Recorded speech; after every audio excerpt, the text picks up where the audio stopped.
Direct नहीं कहते, भगवान किसी से कहवाते हैं। जब हनुमान जी लंका गए तो राम जी ने नहीं कहा कि लंका जला के आना। त्रिजटा को एक सपना आया कि सपने बानर लंका जारी, जातु धान सेना सब मारी। तो त्रिजटा ने माता सीता को सपना सुनाया और कहा कि आज मैंने सपने में देखा कि एक बंदर आया और पूरी लंका को जला करके चला गया। जब त्रिजटा का सपना हनुमान जी ने सुना तो हनुमान जी को लगा कि त्रिजटा के द्वारा स्वयं हनुमान जी ये समझ गए कि प्रभु राम ये कहना चाहते हैं कि जब लंका गए हो तो फूक के ही आना है। लंका गए हो तो रावण के घमंड को जला कर ही आना। मानो ये संकेत हनुमान जी के द्वारा,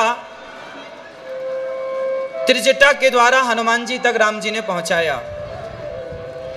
उसी तरह एक सुंदर सा संदेश आपके बीच में यह दास अनिरुद्ध लेकर के आया है, और वो संदेश सिर्फ इतना है कि आज नेपाल में आप सब संगठित रहें। आपको पता है जब जब हम जातियों में बंटते हैं तब तब हम बहुत बड़ी हानि कर लेते हैं अपनी। अच्छा बताइए आप सब लोग, क्या हमें जातियों में बंटना सही है? उत्तर दो। मैया, ओ मेरी प्यारी माँ, बैठ लो मेरी माँ, सुन लो। हमें जातियों में नहीं बंटना चाहिए।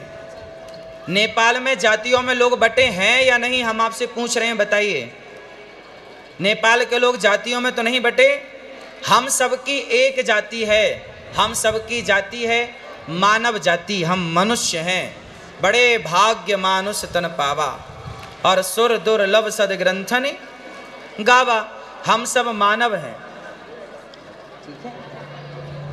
हम सब मनुष्य हैं और हम जातियों में ऊंच नीच में ना बटें, हम संगठित रहें। आज नेपाल में जानते हो, आप सबको पता होगा कि आज पूरे नेपाल में धर्म परिवर्तन की घटनाएं बहुत तेजी से फैल रही हैं। आप कितने लोग जानते हैं कि नेपाल में धर्म परिवर्तन हो रहा है? कितने लोग जानते हैं? बताइए, ये धर्म परिवर्तन होना सही है? उत्तर। तो धर्म परिवर्तन को कितने लोग रोकना चाहते हैं? तो आप सबको भगवान पशुपतिनाथ जी ये जिम्मेदारी देना चाहते हैं कि आप सब एक मुहिम क्यों नहीं चलाते? ये जितने हमारे मीडिया के भाई हैं, आप जितने हमारे बड़े बुजुर्ग हैं, माताएं, बहनें, भाई, सब एक मुहिम चलाइए और गांव-गांव में, घर घर में जाकर के लोगों को समझाइए कि भगवान श्री कृष्ण कहते हैं स्वधर्मे निधनम श्रेयः पर धर्मो भयावह। अपने धर्म में रहना ही श्रेष्ठ है, अपने धर्म का त्याग कर देना श्रेष्ठ नहीं है। इसलिए हम सबको अपने धर्म में अडिग रहना चाहिए। और आप सब अपने धर्म का पाठ क्यों नहीं पढ़ाते? अच्छा बताओ, यदि धर्म परिवर्तन हुआ, आज हमारा नेपाल हिंदू राष्ट्र है या नहीं? उत्तर दो। हिंदू राष्ट्र है कि नहीं नेपाल? हाँ या ना? हाँ, तो हिंदू राष्ट्र है। और कौन कौन चाहता है कि ये सदा हिंदू राष्ट्र रहे नेपाल? चाहते हो? हिंदू राष्ट्र यदि चाहते हो तो आपके अंदर ये भावना होनी चाहिए और ये काम आपको करना पड़ेगा कि आप नेपाल में जो धर्म परिवर्तन तेजी से हो रहा है, उस धर्म परिवर्तन को रोकना पड़ेगा। कैसे रुकेगा?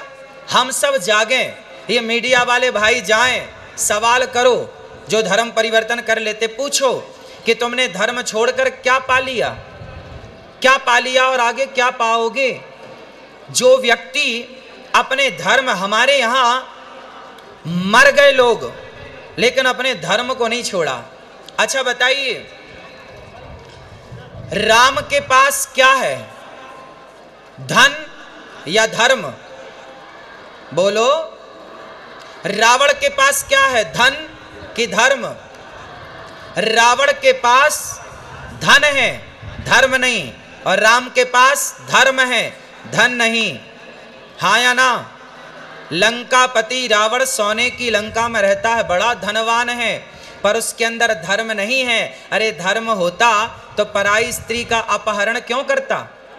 इसलिए रावण के पास धन तो है पर धर्म नहीं है। जबकि राम 14 वर्ष वनवास में थे, उनके पास धन नहीं था पर धर्म था। तो धर्म था तो आज घर घर में राम की पूजा होती है, धर्म था इसलिए। और धन था रावण के पास, धर्म नहीं था तो घर घर पुतले जलाए जाते हैं, गली गली पुतले जलाए जाते हैं रावण के। आज आप कितने लोग मानते हैं कि धन से बड़ा धर्म है? धन बड़ा कि धर्म बड़ा? बोलो। अरे धर्म रहेगा तो धन आ जाएगा, जब धर्म ही नहीं रहेगा तो फिर धन करोगे क्या? इसलिए धन हो पर धर्म पूर्वक धन हो। यदि आपके धन में धर्म नहीं जुड़ा तो वह धन किसी काम का नहीं है। इसलिए मेरे प्यारे, नेपाल शब्द का जब मैं यहाँ आया, एयरपोर्ट पे आया, तो नेपाल का मैंने एक अर्थ दिमाग में आया कि नेपाल के लोग कैसे होते हैं, नेपाली लोग कैसे होते हैं, नेपाल का अर्थ क्या है। तो देखिए, नेपाल जो नेकी का, ने मतलब नेकी, नेकी मतलब अच्छाई, जो नेकी का सदा पालन करें वो नेपाली हैं।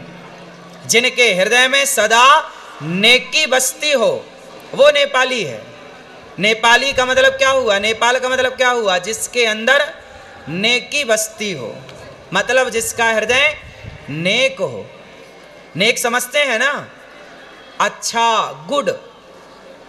तो आप सब नेक दिल वाले हैं, नेक हृदय वाले हैं, इसलिए आपको भगवान ने नेपाल में भेजा है। जाओ नेपाल की धरती में, आप यहाँ जाकर नेपाल में पशुपतिनाथ भगवान की सेवा करो, गंडकी माता की सेवा और शालिग्राम भगवान की सदा सेवा करो। आप सब अपने धर्म के प्रति अडिग रहना। हमारे देखिए, कुछ लोग होते हैं, हमारे पूरे नेपाल और भारत, ये दोनों देशों में कुछ लोग ऐसे हैं जो रहते तो नेपाल में हैं पर गुणगान किसी और देश का करते हैं। इसलिए आप सबको ये बता दो कि जिस माटी में हो ना, उस माटी के साथ विश्वासघात नहीं होना चाहिए, उस माटी से प्यार होना चाहिए, माटी के साथ विश्वासघात नहीं। अच्छा ये बताओ, दोस्त कैसा हो? आज मैंने सुना नेपाल का दोस्त कौन है?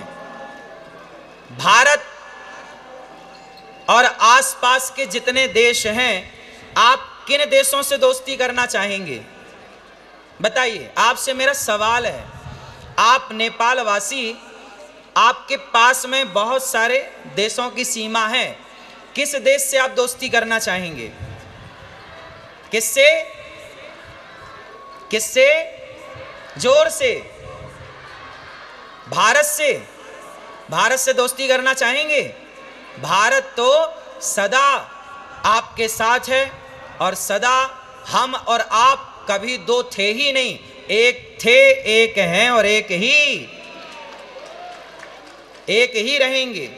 और जो लोग भारत और नेपाल के बीच में कोई जहर घोलने का कार्य करे तो समझ लेना कि ये दोनों देश का नुकसान चाहता है। अच्छा ये बताइए, हमारे भारत से लोग हजारों की संख्या में पशुपतिनाथ जी का दर्शन करने आते हैं कि नहीं? बोलो हाँ, हाँ या ना? भारत से हजारों लोग गंडकी माता का दर्शन करने आते हैं कि नहीं? भारत से लाखों लोग शालिग्राम भगवान लेकर जाते हैं कि नहीं? इसका मतलब है कि भारत की आस्था नेपाल से जुड़ी है। भारत नेपाल को अपना मानता है भारत के आने से नेपाल की अर्थव्यवस्था मजबूत होती है। जरा विचार करो कि चाइना अगर नेपाल आया तो चाइना क्या पशुपतिनाथ भगवान का दर्शन करने आएगा? क्या गंडकी का दर्शन करने आएगा? क्या वो शालिग्राम भगवान की पूजा करने आएगा? अरे चाइना को नेपाल के धर्म से क्या करना? नेपाल की संस्कृति और नेपाल के धर्म से तो भारत का अटूट रिश्ता रहा है। इसलिए भारत और नेपाल, इन दोनों देशों के बीच कभी किसी भी प्रकार की लकीर ना खींचे, क्योंकि हम दोनों यदि मिलकर रहेंगे तो निश्चित है कि हमारी और आपकी अर्थव्यवस्था, राष्ट्रीय स्तर की मैं बात कर रहा हूं, समृद्ध रहेंगे, हम सब खुशहाल रहेंगे। और आपने यदि दोस्ती उन लोगों से कर ली जिन्हें गंडकी माता और शालिग्राम भगवान और पशुपतिनाथ जी से कोई लेना देना नहीं, तो सोचिए इस धर्म का, इस संस्कृति का क्या होगा। इसलिए मेरी आप सबसे प्रार्थना है, आप सब भारत आइए और गौरी गोपाल आश्रम में चल रही सेवाओं का दर्शन करिए। और सावन का ये पावन पर्व है। आप कितने लोगों ने सावन में व्रत रखा है? रखा है? भगवान शिव को जल चढ़ा रहे हैं कि नहीं? कौन सा जल? कौन सा जल? सारे जल चढ़ाओ, पर भगवान शिव को पता है कौन सा जल पसंद है? भगवान शिव को नेत्रों का जल पसंद है। इतना प्रेम उमड़ना चाहिए आपके भीतर शिव के प्रति कि आंखों से अश्रुधार बह पड़े और शिव जी के ऊपर जाकर चढ़ जाए। ऐसी नेत्रों की धारा। भगवान शिव को क्या पसंद है बताइए? प्रेम। राम ही केवल प्रेम प्यारा, और जान ले ये जो जाननी हारा। राम को क्या पसंद है? बोलो। नेपाल वासियों को क्या पसंद है? क्या पसंद है? नफरत पसंद है या प्रेम? क्या पसंद है? प्रेम। आप सब नेपाल वासियों को प्रेम पसंद है। और हमारे प्रभु राम भी कहते हैं कि राम ही केवल प्रेम प्यारा, इसलिए प्रेम से मिलजुल करके रहिएगा। अच्छा बताओ, नेपाल वासी आप कितने भाई हैं? जोर से, कितने भाई हैं आप लोग? हम सनातनी। आप में से कितने लोग सनातनी हैं? सत्य सनातन धर्म को जानने और मानने वाले कितने हैं? हाथ उठाओ सब। तो सुनो, हम सभी सनातनी, चाहे भारत में हो या नेपाल में हो या भूटान में हो या जापान में हो या अमेरिका या लंदन, कहीं भी सनातनी हो। सनातनी 4 भाई हैं। कितने भाई? कौन कौन से? ब्राह्मण, क्षत्रिय, वैश्य और शूद्र। हम चारों एक पिता की संतान हैं और हम चारों सदा से भाई रहे हैं। कुछ लोगों ने ये जातिवाद का जहर घोलकर हम लोगों को आपस में लड़ाने का कुछ लोगों ने षड्यंत्र किया। आपसे मेरी हाथ जोड़ के प्रार्थना है कि आप कभी षड्यंत्र में मत उलझिएगा। भारत में जब अंग्रेज आए तो उन्होंने नारा दिया, फूट डालो शासन करो। और उस फूट डालो शासन करो के तहत भारत को खूब लड़ाया जातियों के नाम पर, और हम आपस में लड़ते रहे और कई 100 वर्षों तक गुलाम रहा भारत। इसलिए मेरी प्रार्थना है कि हम जब जब लड़े हैं तब तब बटे हैं। इसलिए आप लड़ना चाहते हैं या संगठित होकर रहना चाहते हैं? कितने लोग संगठित होकर रहना चाहते हैं? तो फिर आप कभी मत लड़िएगा कि मैं ब्राह्मण, मैं क्षत्रिय, मैं वैश्य, मैं शूद्र। हम चारों भाई हैं और एक दूसरे के काम आना है, एक दूसरे के सुख दुख में खड़े होना है, एक दूसरे का सहयोग करना है। यदि हम बट जाएंगे ना तो मिट जाएंगे। इसलिए अपने आप को बटने मत दीजिएगा। जो बट गया वो मिट गया। रामचरितमानस में लिखा है कि जहां सुमति तहां संपत्ति नाना, जहां कुमति तहां विपत्ति निदाना। जहां एकता है, जहां संगठन है, वहां संसार की समृद्धि है, सुख है, शांति है। और जहां आपस में लड़ाई झगड़ा है वहां सिवाय दुख के कुछ नहीं। इसलिए संगठित रहे, हम सब संगठित रहें। आप सब भगवत चिंतन करें, भगवान से प्रेम करें और अपने धर्म को समझें, धर्म का कभी परित्याग नहीं करना चाहिए। अच्छा बताओ, नेपाल के लोग शराब पीते हैं कि नहीं? हाँ या ना? शराब पीते हो? हाँ या ना? ना?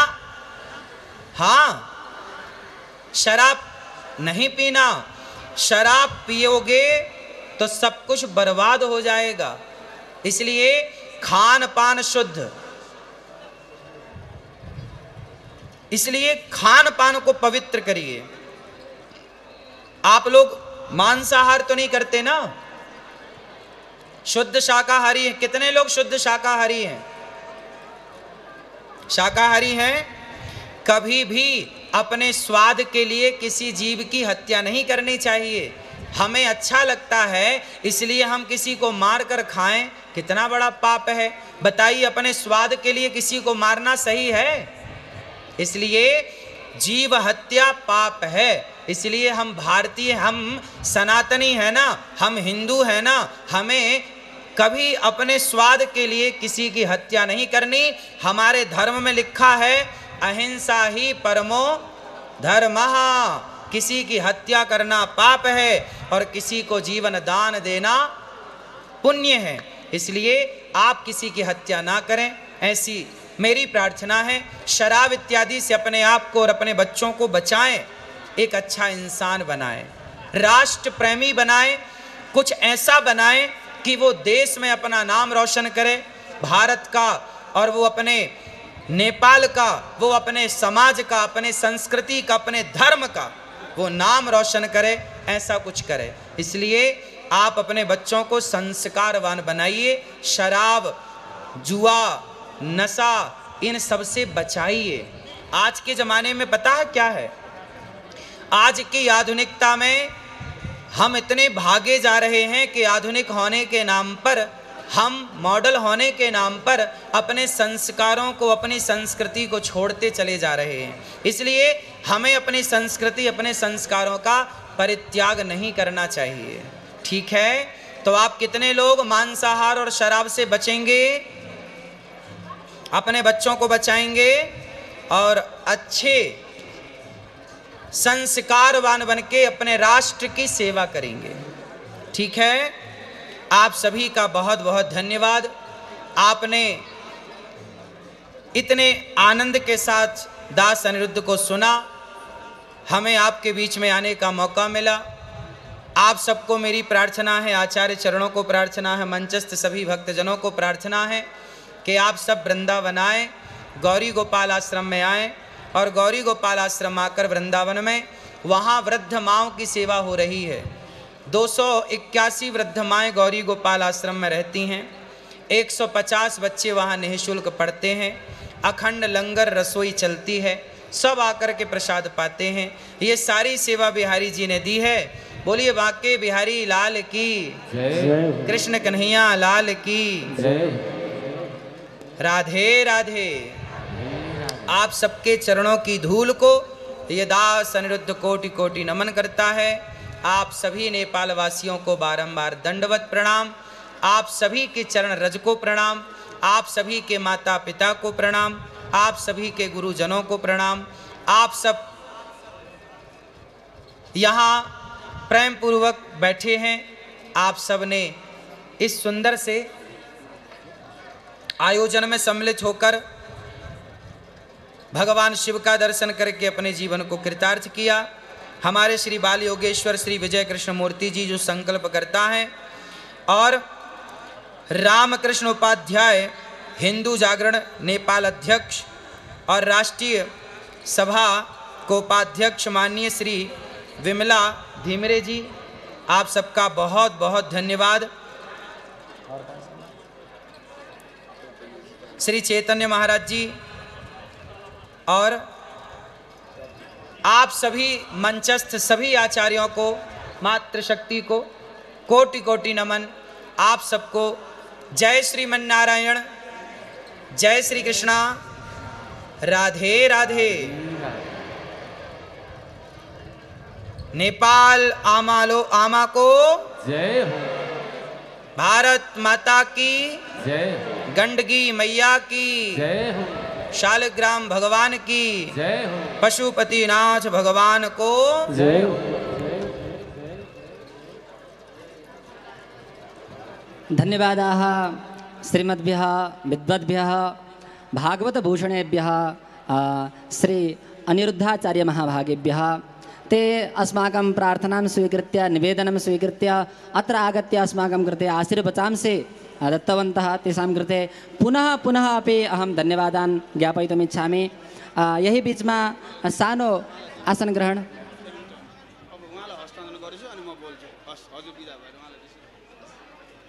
अब भने बीचमा सानो आसन ग्रहणलाई मैले जोड्न चाहेँ।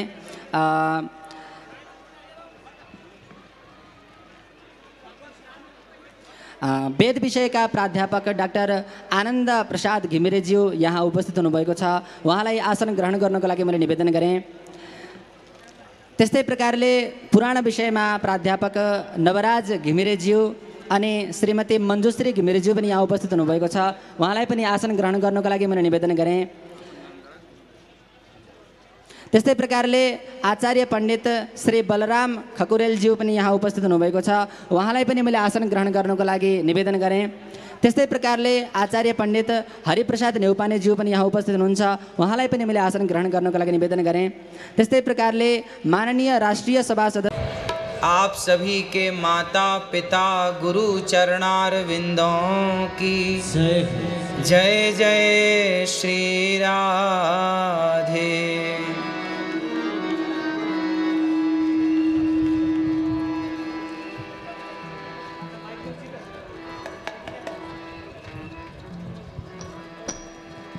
भगवान की पावन कृपा, पशुपतिनाथ भगवान की पावन कृपा से आज आप सभी के बीच में आकर के आप सबका दर्शन करने का परम सौभाग्य प्राप्त हुआ।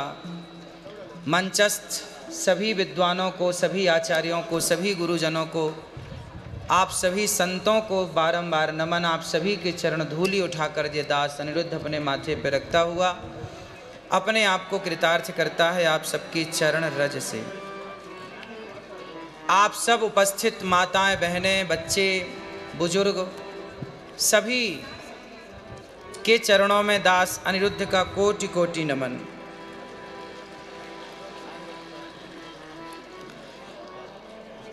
हजूर हरू अरामई हनुहंछ।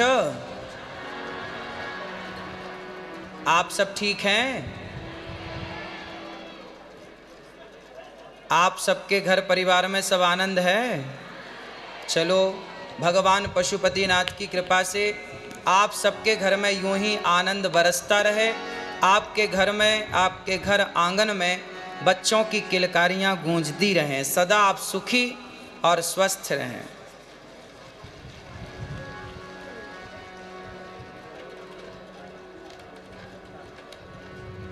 प्रिय भक्तों,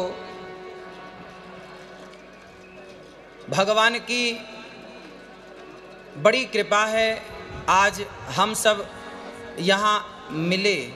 बहुत पहले नेपाल आने का सौभाग्य मिला पर आ नहीं पाया कोरोना लॉकडाउन के कारण। आज आप सबका दर्शन करने का लाभ प्राप्त हुआ।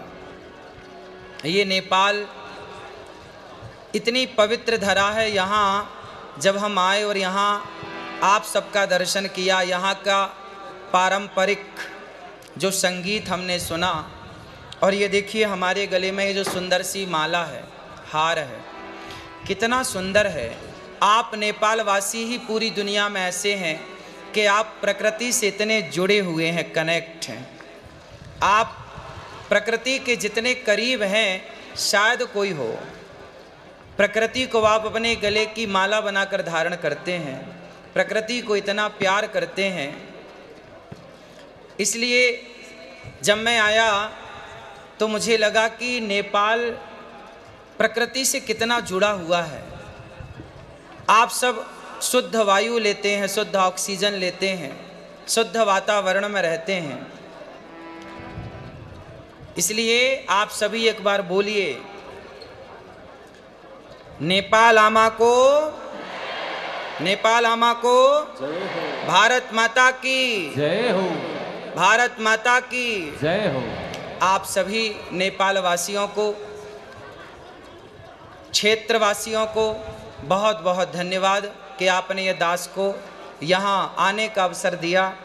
हमारे मानव सेवा फाउंडेशन श्री बाल योगेश्वर श्री विजय कृष्ण मूर्ति जी महाराज, जिन्होंने इस यज्ञ का संकल्प लिया और आप सब हम सब जुड़ पाए इस सुंदर से संकल्प से। एक बार सुंदर तालियां आयोजनकर्ता समिति पूज्य महाराज श्री के लिए। पूज्य श्री चैतन्य कृष्ण महाराज जी यहाँ पधारे और आप सभी के श्री चरणों में दास का पुनः कोटि कोटि नमन। अब आप सब ये बताएं कि आप में से कितने लोग वृंदावन आए हैं, गौरी गोपाल आश्रम आए हैं। मैं आप सबको निमंत्रण देने आया हूं, आप सब जल्दी से जल्दी वृंदावन गौरी गोपाल आश्रम आए और गौरी गोपाल आश्रम में जितनी वृद्ध माओं की सेवा चल रही है, वहाँ जितनी सेवाएं चल रही हैं, अपनी आँखों से आकर के वहाँ की सेवाओं को देखें। आज जानते हो ये अनिरुद्ध आपके बीच में क्यों आया है? यहाँ मुझे भगवान पशुपतिनाथ जी ने बुलाया है, उन्होंने बुलाया आप सबके माध्यम से और ये दास चला आया। तो जानते हैं भगवान पशुपतिनाथ जी ने हमें क्या कहने के लिए बुलाया है? आप जानना चाहेंगे? कितने लोग जानना चाहेंगे? भगवान पशुपतिनाथ जी कहना चाहते हैं, देखिए भगवान कभी